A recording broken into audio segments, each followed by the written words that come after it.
Hello and welcome sa panibagong episode ng SEO Kwentuhan kung saan pinag-usapan natin yung mga lighter side ng SEO. And today meron tayong topic na medyo hot and bold ang masasabi ko. Yan.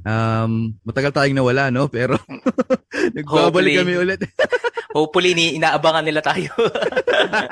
De, meron Nagbabalik. mga nag-aabang sa atin, guys. Meron, may nagpi-PM nga. May Oo, nagpi-PM. tapos, ayan, yung topic natin for today is why Filipino SEO professionals are in demand pero underpaid. Underpaid. Yeah. Yeah. Ito yung mga common dilemma ng makikita Mm. natin sa mga kunyari mga VA na mga groups. O Yan. laging ganun yung mga Hindi lang tayo, hindi lang SEO, no? Lahat Hmm. halos may Oo, iba't ibang specialty merong na problema na ganito. pinagdadaanan. So, yun sir.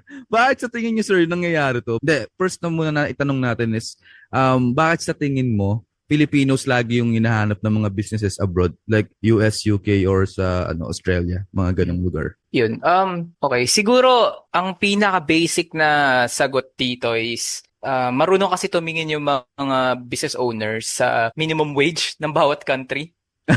Isa sa mga Mm. explanation na masasabi ko. Kasi, syempre, kung ikukumpara mo, makikita naman online yan, minimum wage in the US, I think nasa 17 ba yan? Or 17 point something dollars. Laki no? Yun yung minimum, 7 point Okay. something per Mm. hour yun ah.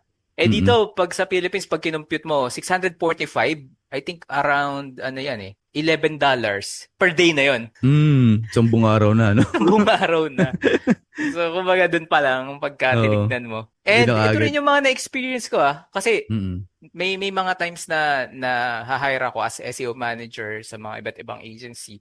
And typically, kino-compare nila yung rate na binibigay nila sa akin doon Mm. sa average na nakukuha ng mga SEO manager dito sa Philippines. Mm. So, 'di Ang ba, laki no. parang iaano ngayon nila, okay, siguro naman mas mataas yung rate na ino-offer namin sa versus dun sa pwede mong makuha dito sa local Pilipinas. scene. Oo. Mm. So, ako naman, sa isip ko, ano pa ba magagawa ko at may data ka naman? Kumbaga, hindi ko, meron pa ba akong mabibigay sa yung or siguro konting adjustment na lang from my Mm. previous work to kung ano man yung ino-offer nila. Ayun. Ganun lagi na Mm. experience ko nung mga time na yun. Ako, tawag dito, nag-gather ako ng mga statistics to. So, may numbers tayo dito. May mga sources tayo from Outsource Accelerator, Business Insider, tsaka sa online jobs PH. So, sabi dito, ang tingin nila, okay, Filipino SEO professionals deliver solid results at 70 to 80% less than US. So, ibig sabihin, mas nakakamura sila ng up to 80% dun sa presyong binibigay nila sa local counterpart nila sa US or sa UK.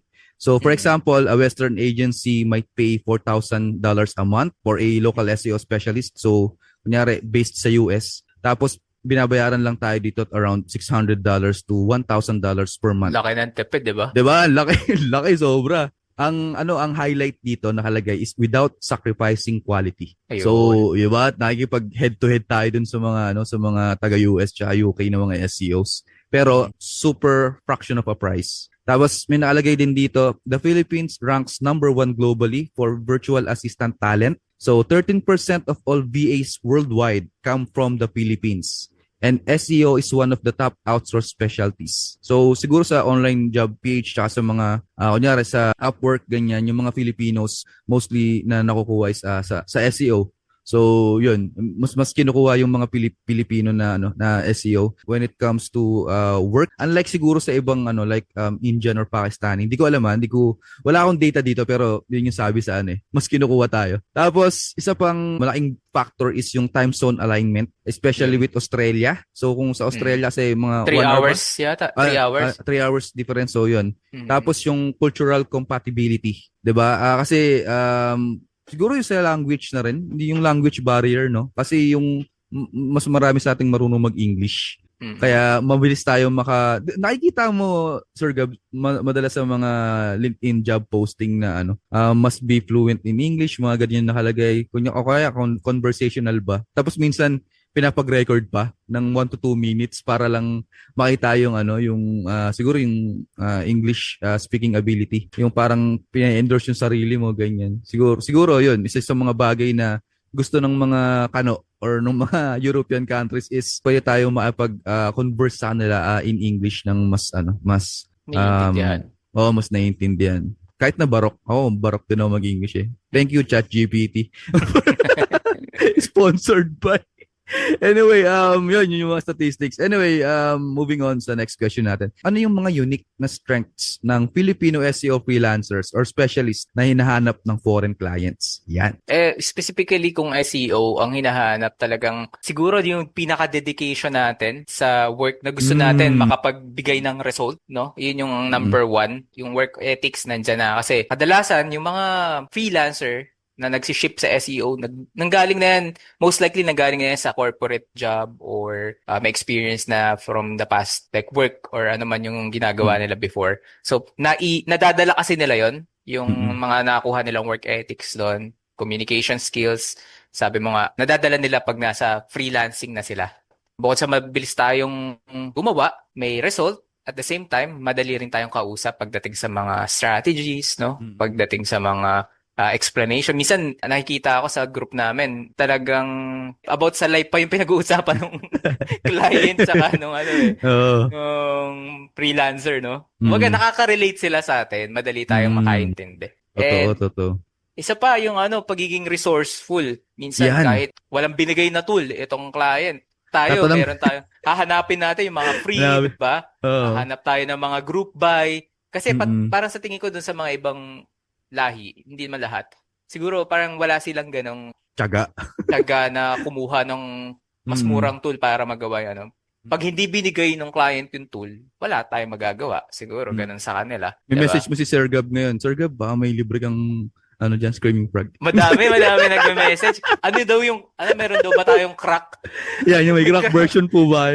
Ingat kayo guys. Meron talagang mga crack version ng mga tools. Ang problema, may kasamang malware, virus. So, ingatan nyo din yung ingatan nyo din yung mga accounts nyo, lalo na. Yan, oo, totoo. Kasi may kinokonek ka dun especially sa Screaming Frog. sa answer tingin ko, isa sa mga answer ko dito is natural problem solver tayo. Tingin ko parang sa core natin as Filipinos, lagi tayong naghahanap ng solusyon sa mga problema. And as SEOs, we need to do that. Siguro kasi kapag may problem na ganyan, dapat may sagot tayo. Like, kunyari, bumaba yung traffic, blah, blah, blah, ganyan. Hindi tayo madalas nangangatwira. Naghahanap tayo ng solusyon. So, yun yung nakikita ko. And, ito, bibigyan ko ulit kayo ng statistics. Okay? Ayon sa Business English Index, ito in relation dun sa sinabi ko kanina sa pag-i-Ingles.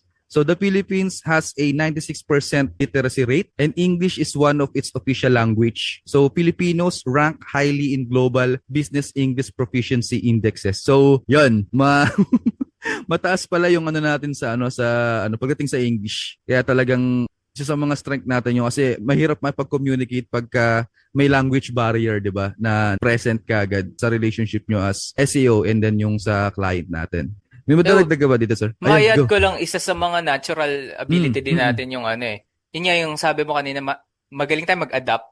Well, hindi lang sa communication pero alam natin kung sino yung mga lahi na ganito yung trato sa atin. So medyo lie-low tayo sa ganun, 'di ba? Pero kapag naman medyo mabait yung trato sa atin, alam din natin kung paano sila i-handle. Yun yung nakikita ko. Hindi lang sa freelancing, pati na rin sa yung pag-OFW ka, 'di ba? Nag-a-assist tayo sa mga tao na lalo na yung mga nurses natin, mga DH, magaling silang makipagay sa lahat. Kung mahirap yung trabaho, may tiyaga. Pero kapag mabait naman yung mga amo, di ba? Okay din. Sinusuklian naman. Sinusuklian naman natin. Hindi naman tayo. Natural natin Natural, kumbaga cultural adaptability. Yun yung pinaka-term. Ayun yung SS natin, kumbaga sa Mobile Legends. Anyway, moving on. Special skills. Special skill yan. Tawag dito. Sa palagay mo, sir, systemic ba yung issue nung pag-underprice? Like ba yun? Tropa-tropa sila, cartel sila. Uusap-usap? O tayo rin ba yung minsan na may kasalanan dahil pumapayag tayo sa mas mababang pricing? Ito magandang question to and medyo correlated siya pagdating sa kung paano ba yung sa local scene, pati na rin yung kung paano tayo handle ang government natin, paano tayo i-support, parang ganun. So masasabi ko systemic kasi minsan, yun nga, pag nakarinig ka, lalo na pag nag-start ka pa lang, wala ka pang experience. Pag nakarinig ka na binigyan ka ng $3 per hour para sa isang job, parang ang laki na nun sa atin eh, Mm, nung nag-start tayo. Kasi nga, yun nga, yung sa minimum wage, $3, $11 nga per day ang ating minimum wage. mm, So kung $3 per hour ka, Mga malaki na yun. 24. Oo, sa Pagdating, isang araw. pag natapos yung isang araw. Mm, So, yun yung system na I think mahirap baliin dahil nga nasa third world country tayo and mahirap kumuha ng trabaho. So, nagiging mm, desperate yung mga tao, mga freelancers, kagatin yung ganong offer. No? mm, Kaya tayo pumapayag sa ganon. Pero meron yeah. din tayong kasalanan dito minsan, lalo na kapag Mm, yung mga experience na ayaw pa ring umalis dun sa comfort zone nila na hanggang ngayon experience ka na ng siguro 10 years pero kumukuha ka pa rin ng hourly rate na nasa 7, 8, ganun. mm, Siguro yung mga ganun dapat taasan nyo na, hayaan nyo na yung rate na yan dun sa mga nag-i-start pa lang. mm, Ganun. Kasi especially kung marami ka naman ng skills na ni-offer sa client and then meron ka ng mga portfolio, past experiences na talagang maganda yung naging outcome or result, pwede ka na siguro magtaas ng rate nun sa mm. sarili mo. Yung ano ba sir, tawag dito, kung iisipin ba natin ngayon, may oversupply ba ng ano ng SEOs? Like sobrang dami ba ng SEOs ngayon kaya yung iba, 'di ba pag parang law of demand and supply. So mas marami yung supply, ibig sabihin, pero marami pa ring demand eh. Pero Mhm. nakikita ko is pababa ng pababa yung mga offering nung Mhm. iba like sa agency sa US. Like malaki kasi ang tapyas nila dun eh no for the most part. Mhm. Iniisip ko lang kung oversupply ba tayo ng SEOs ngayon. Wala nang makuha yung ibang mga naghahanap ng SEO na company. Sa tingin ko, madaling sabihin na oversupply yung SEO pero ang tanong, sino ba yung mga SEO talaga na Mm, nagbibigay ng result mm, versus sino mm, yung mga SEO na ginagawa lang yung task para magkaroon ng kita per day. mm, 'Di ba? May mga oo. ganun eh. So, pagdating naman sa demand, I don't think na nauubusan ng demand, marami pa rin. Ang daming Mm, bansa na mas preferred yung mga SEO na Pinoy. Kasi minsan, actually ngayon, hanggang ngayon nangyayari to. Kapag yung sa agency rate ko na, yung binibigay ko dun sa potential client, lagi niya kinukumpara, mas mataas pa yung rate mo dito sa rate ng local scene nila. mm, mm. Pero which is hindi naman ako naniniwala kasi I know na mas mataas pa rin yung kanila versus dun sa ino-offer ko. Totoo yun. Pero yun yung way nila for you to negotiate babaan pa ng konti. Mm, So kapag ganun, ang nagiging strategy ko, okay, sige, pwede mo kaming baratin ng let's say 1 to 3 months, pero kapag nagbigay na kami ng result sa'yo, nakita mo talaga na nagkaroon ka ng leads, pwedeng ang binibigay ko, either magkaroon tayo ng commission base after 3 months or tataasan na namin yung rate namin sa tamang rate mm. na gusto namin. Oo. Yun yung Tama, tama. nagiging strategy ko lately. Kapag sinasabi nilang ganun, mas mataas pa daw yung rate ko dun sa versus dun sa local agency nila sa No. kung anong country. Sinupalpal mo ng result. So, wala siyang Hindi. magagawa. Minsan kahit ibigay mo rin yung result, minsan Oo. Meron meron yan, ka ng ganyan. testimonials, meron ka na Mm, makikita talaga nila yung ginawa mo. May mga mm, ganun pa rin talagang client, especially sa local SEO. Mahirap mm. siya. Alam ko, nakafocus ka sa local SEO kaya nafe-feel mo rin yung nafe-feel Yeah. ko. May ganyan And akong senaryo. Yung ginawa mo yung result, tumaas lahat. Pati yung revenue nila kasi nakikita ko lahat ng clicks and everything. Pero at the end of the day, wala eh. Ganun talaga. I-let go ka pa rin. Pero at least graceful exit lang lagi para makabalik ka. Anyway, moving on. So, question natin next is, paano mo sir malalaman yung tamang rate para sa sarili mo, skill level? Depende sa skill level mo. Paano mo siya i-grade? yan. Ito maganda kasi kung may experience ka naman na and parang hindi ka sure kung anong rate mo per hour or per Mm-mm. package, ang lagi mong gagawin is parang titignan mo kung magkano ba yung average rate na sinisingil ng mga katulad mo na let's say 3 years na or 10 years na sa SEO. Mm-mm. Tapos magkano yung hourly rate nila, ganun. Eh, di ba may mga data ka naman binibigay kanina? I'm sure may mga data yan from online jobs, from Mm. Upwork, na magbibigay sa'yo ng idea kung magkano. Especially kung kaya mong makipag-usap ng client-facing sa mga kliyente. Ayun, para sa akin, mas mataas yung potential na increase ka ng rate kapag ganun. Kasi kaya mong i-negotiate yung sarili mo. And ito naman yung nagiging challenge dun sa mga medyo bago pa lang. Though marunong sila mag-execute, marunong sila magbigay ng results, Ang nahihirapan naman sila is i-negotiate yung sarili nila. Negotiation. Kumbaga, kapag first time mo kasi makipag-usap sa client, I'm sure unang-unang gagawin yan, babaratin ka para lang makuha yung Nung, service mo no? yes. And pag Oo. nakita nila na hindi ka masyadong okay, hindi ka confident sa sinasabi mo, hindi mo ni-stand yung ground mo na ito talaga yung rate mo, ito talaga yung Mm-mm. package mo, dun nagkakaroon ng chance yung client na babaan yung rate nila. And then, ayun, kailangan yun yung skill na I think dapat number one na matutunan ng mga gusto mag-start ng agency nila or gusto nilang tumagal dito sa industry natin, Mm-mm. magkaroon ng skill on how to negotiate yung kanilang sarili and yung skills nila para mas makuha Mm-mm. nila yung mga rate na bagay doon sa skill level nila. Mm-mm. Maganda yung sinabi mo, sir, no? Yung kailangan may mapatunayan ka rin muna kasi mamaya magaling ka nga mapag-negotiate pero wala ka namang napapatunayan pa. So, magano ka rin, magtanong ka rin sa sarili mo, nakatulong ba ako sa increase ng traffic, yung sa mga leads, ganyan, na-boost ko ba yung local visibility nitong client na to, nag-ROI ba siya sa akin Yun. technically? So, Pinaka-importante yan. oo. Kung nag-ROI siya, good. Sige, go. Pwede kang mag-demand. Pero kung alam mong nagtatank yung traffic nyo, tapos naging worst pa nung pumasok ka, syempre wala kang karapatan na di ba? Natural na 'yun. Ang inatupag lang magparank ng mga mga para magkaroon ng traffic pero yung mismong important keywords ang bumaba. Yun nga eh. Walang leads. Maging topic natin yan, Sir Gab, yung sa Mm. keywords ngayon kasi medyo iba na yung kalakaran, Iba na, iba na yung nag-iiba na. Totoo yan. iba na yung laban. Pero yan, siguro sa next episode na lang natin yan Ah. tatalakayan. So, moving on, sir. Sa tingin mo, sir, bakit may fear pa rin ng ibang Pinoy SEOs na mag-charge ng premium? Katulad ng sinasabi mo kanina, yung 10 years na tapos di pa rin nag-i-increase. Bakit may parang stigma na kumakalat? Yan. Sa tingin ko natural to kasi sa SEO Mm. hindi naman bawat niche or bawat website na o-offeran mo ng service Mm-mm. mo, sure ka na mapaparank mo katulad ng ginawa mo sa previous eh. Kumbaga Mm-mm. nagkakaroon pa rin ng kahit papaano may tawag dito, yung fear of or parang nagkakaroon ka ng takot na hindi mo magawa yung dati mong ginawa. Hindi Mm-mm. magkaroon ng result. So kapag ka ganun, natural yon. Ang sa akin nga, yun, pwede mong gawin is sanayin yung sarili mo na maging confident ka sa pakikipag-usap doon sa client para makapag-charge ka ng mga premium. Tapos maging parang normal na sa'yo na Mm. ganito yung rate talaga. Kahit sino pa yung kausapin mo, kahit big business yan or small enterprise, siguro maggawa na lang rin sila ng mga packages na pasok sa kanila for different, Yan maganda. Mm-mm. no? For different type of client. Yun, isa Mm-mm. pa sa mga pwede. Para hindi sila matakot mag-charge. Malalaman mo naman yan kapag yung client mo is a premium client na pwede mong ganito yung rate, especially kung may idea ka sa kung magkano yung kinikita nila, magkano yung Mm. current budget nila sa marketing, kung meron Mm-mm. kang kakilala doon, mga ganyan. Yun, Maraming factor na nagpe-play dyan. siguro dapat intindihin lang din nila yung niche. Halimbawa kasi Yun, dapat mag-perfect mo yung niche. Oo. Wala Kasi ka nang takot dyan. kasi kung plumber, tapos sisingilin mo ng 2,500, Oo.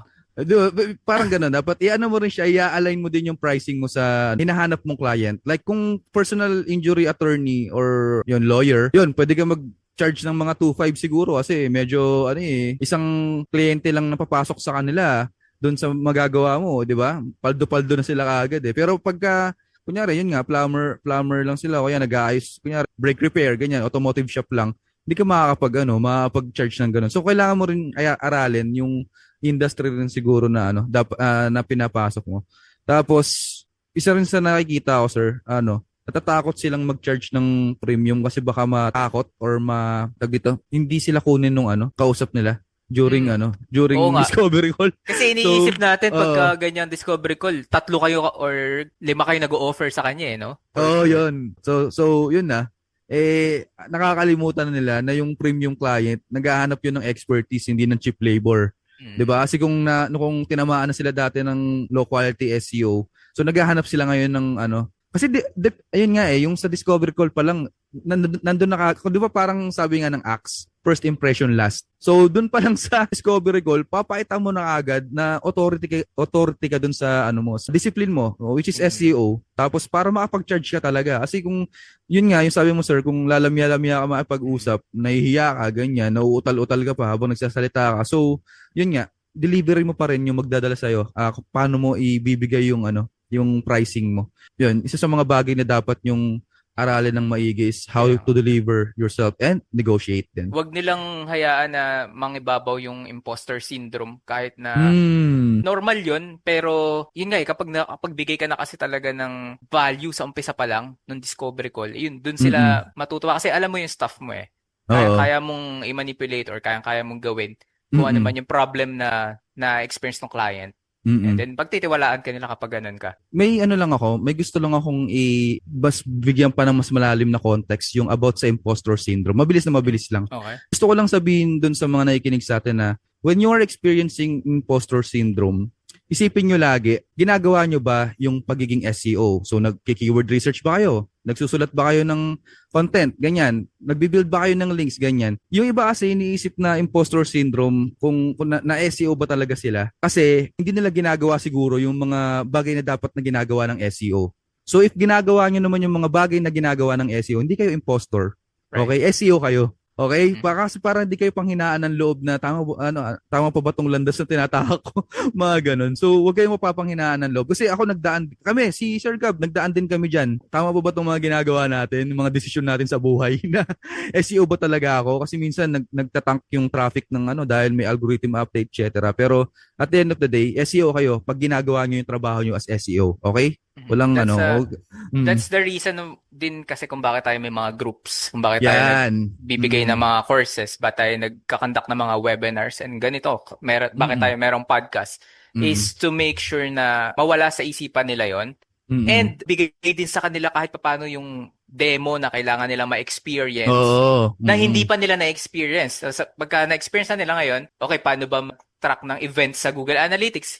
Na Minsan kasi ganun. parang imposter ka kasi hindi mo pa na-try. Pero Oo. nakita mo na ginawa nyo previously, yung mga Mm. nagwe-webinar dyan, sila Sir Jerome, Mm. sila Ma'am Angeline, yung may mga, Mm. sila Sir Adrian, meron silang mga ganyan. Mm. So, continuously learn kahit na hindi nyo kailangan ngayon, pwedeng ma-experience yan sa future. So, yun yung mga factor na pwede nyo gawin para mawala yung imposter syndrome. Yes. Yes. Nicely said, Sir Gab. Moving on, sir. So, sa palagay mo, sir, mas appreciated ba ang SEO talent sa global, like sa Europe or sa US, kaysa sa locally sa Philippines? Ako, ang sasagutin ko lang to sa agency settings, no? Mm. For me, talagang malayong malayo. Pagdating Yes. sa Mm. local, wala talagang tiwala pa. Mas siguro kung ang in-offer mo, social media marketing, mas Yan. Oo. pagkakatiwalaan ka pa nila. Pero pag Mm. sinabi mong search engine, siguro mas maganda na lang ibenta mo is yung about sa maps. Yan. Google Yan. Oo. Maps, local Google Maps. business, Mm. mas makaka-relate sila. Pero kapag sa search engine result, mostly pandagdag na lang siya ng channel or Mm. para mas makilala yung brand. Pero yun nga, mas na-appreciate ng mga tao dun sa other country yung ginagawa nating services because they Mm. can really see yung result unlike dito sa local scene. Siguro pinaka nakaka-appreciate lang sa atin dito yung mga big companies na from traditional marketing nakita nila, uy, may impact pala tong digital marketing dito sa Mm. country natin. Pero yung mga low or small SMEs, Mm. medyo mahirap pa silang i-convince na kailangan nyo invest dito sa marketing. Ang nakikita ko dito, sir, pwede mo ring i-combine siya sa kunyari gagawa ng website. Doon mo na lang siya i-package. Like, Oo, oo, tama.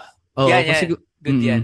doon ko na lang siya nakikita eh. O kaya, may mga businesses kasi dito na, kunyari, ito, may isa akong boutique na tinitignan or nililigawan para Mm. gawa ng website. So, Pilates.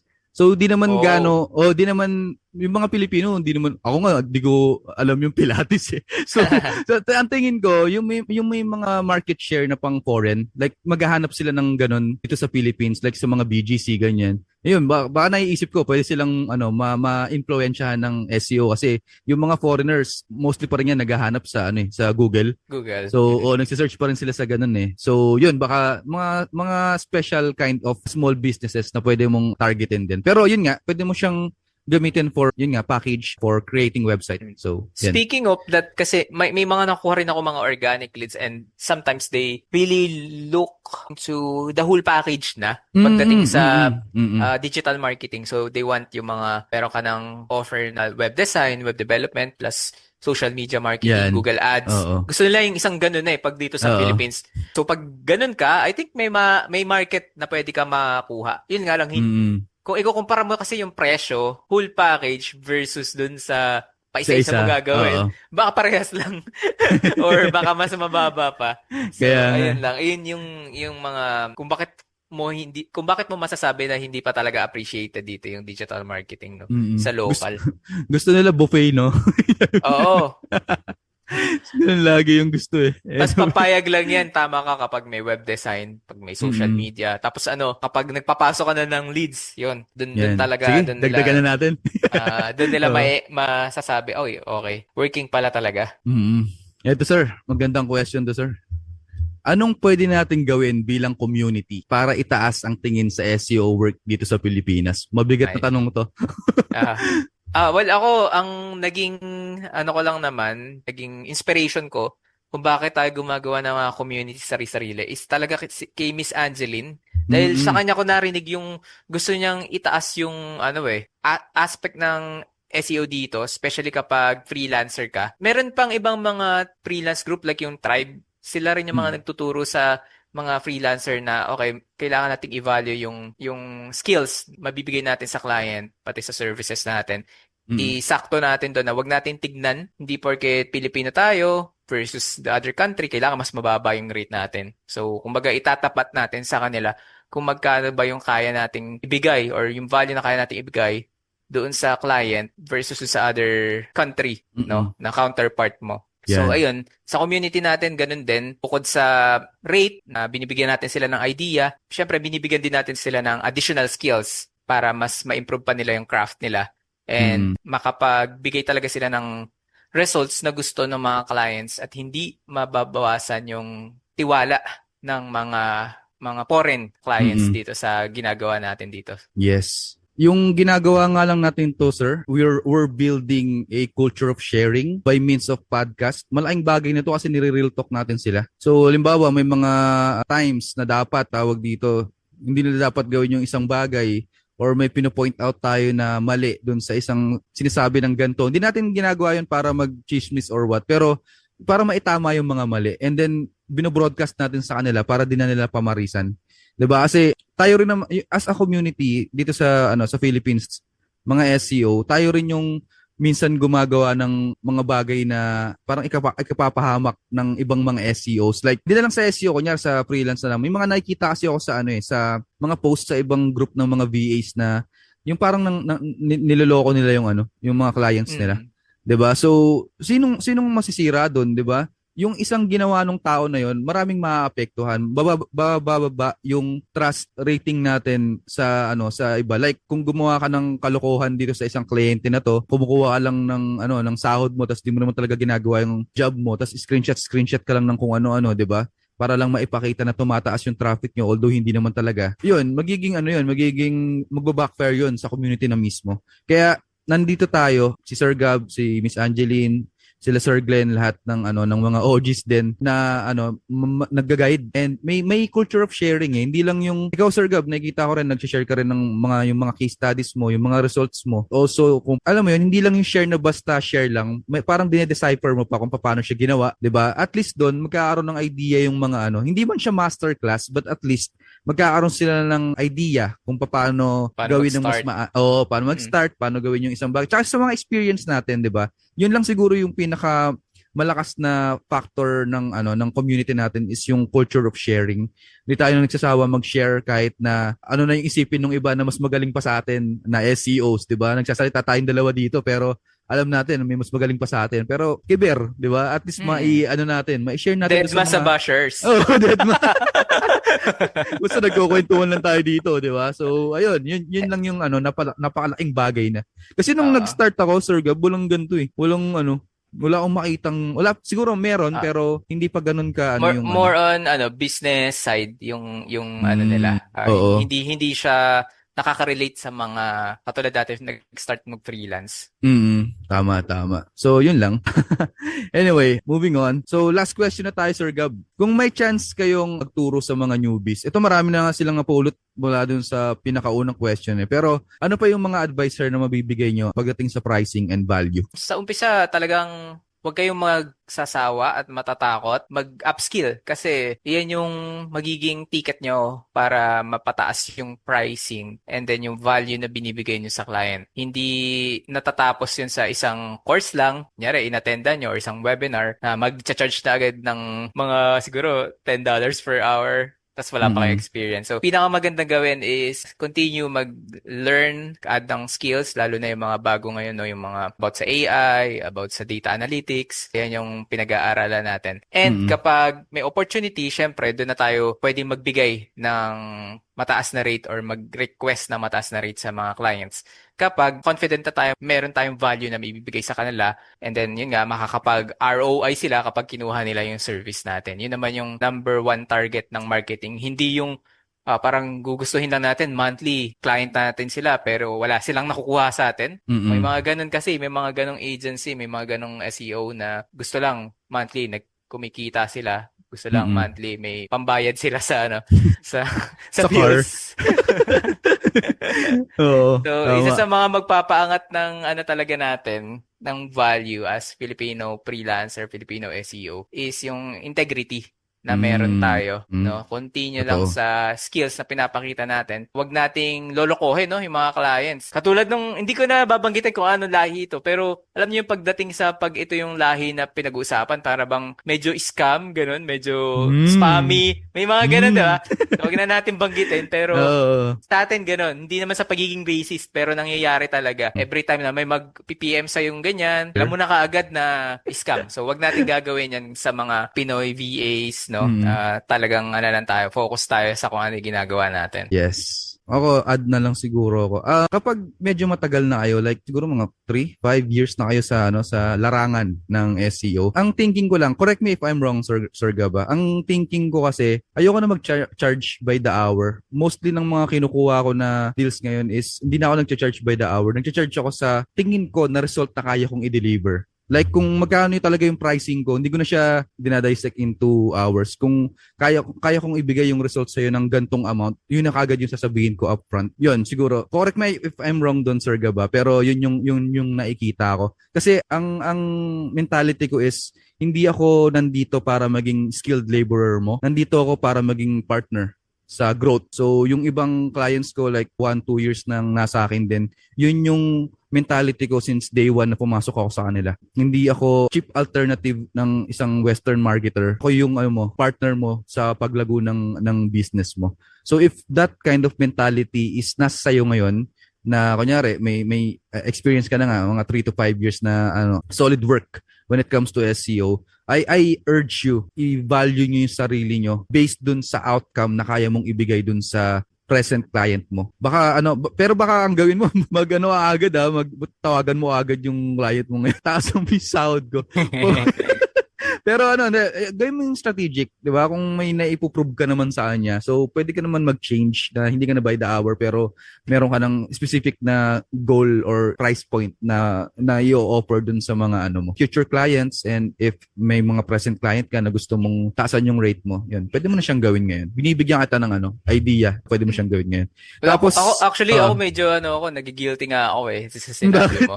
Bakit? Kasi sa totoo lang, meron akong mga clients Mm. na siguro mga 5 years ago ko pa client. Pero yung Tagal rate na. hindi tumataas, Yun yun nga. pa rin. Kahit na Oo. nagkaroon na ng recession, nagkaroon na ng pandemic, nagkaroon na ng, syempre tumaas na yung skill value mo. Ang nagiging ko naman, case-to-case scenario din.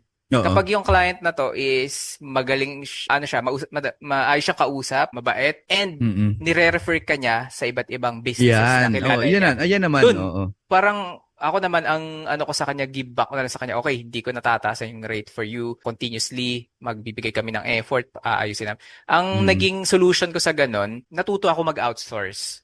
So, syempre, yung rate ko na previously, in-outsource ko na siya sa iba na medyo alam kung ano yung ginagawa.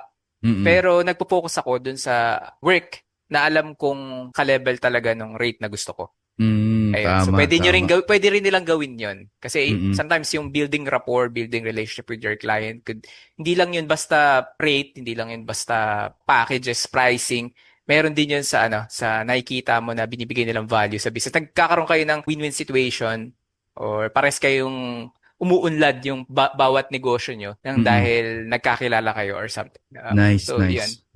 So yun, ibang route, ibang way Ibang of route. May doing. mga Oo. iba't ibang Maganda, possibility. maganda yun. Last na lang siguro i-add ko. In terms kung makikipag-negotiate ka, paano ka makikipag-negotiate? Hindi mo alam kung paano ipresenta yung result na nagawa mo for them. Kasi nag-uusap tayo dito tungkol sa ROI eh.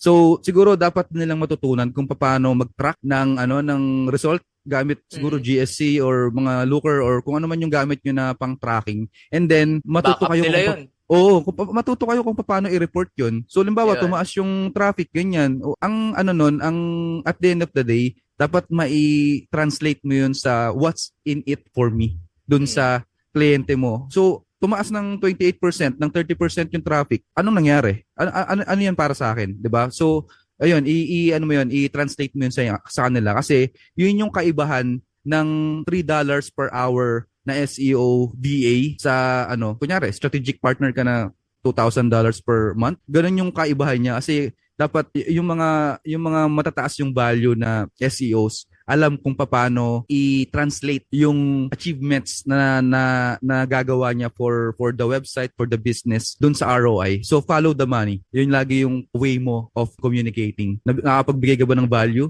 If yes, then increase na yung sahod mo for sure. Yun. Ayun, tama. Okay, sir, baka may i-announce ka or may something ka to say sa ating madlang people? May weekly webinar ako parang for additional Mm-mm. knowledge. Yun nga, yung sinabi ko kanina, demo. Para sa Mm-mm. kanila, parang yung mga hindi pa nakaka-experience. Tulad ngayon, meron akong keyword research for SaaS. Yung ganong Yan. simple task, minsan sa iba malaking bagay. Kaya tinatry kong gawin Mm-mm. kahit na isingit every week Mm-mm. para dun sa mga students ng SEO workout. Mm-mm. Sir, anong oras yan? Tsaka anong araw? Usually, Sunday tapos 7 p.m. Ang kailangan lang is parang maging student sila and eligible na sila for every weekly webinar na gagawin natin. Nice, nice. Makikita nila yung mga posting yan sa SEO workout. Sa sir, sa local SEO Masterclass, pwede mong i-post para malaman ng Okay. mga estudyante mo baka Oo nga baka busy, Yung iba baka hindi busy. alam eh. Yung iba, Oo. akala nila na lang. Gugulat na Pagkakuha lang ng sila. course, ganun lang. Gugulat na lang sila. Uy, may webinar pala sa Sir Gab. So, yun lang. Thank you for this session, Sir Gab. Nakabalik na rin tayo. Sana magtuloy-tuloy na ulit. long, Long holiday. yan. So, follow us on our social media accounts sa Facebook, sa YouTube, meron din. And also sa Spotify. So, SEO Kwentuhan. So, yan. Bye-bye.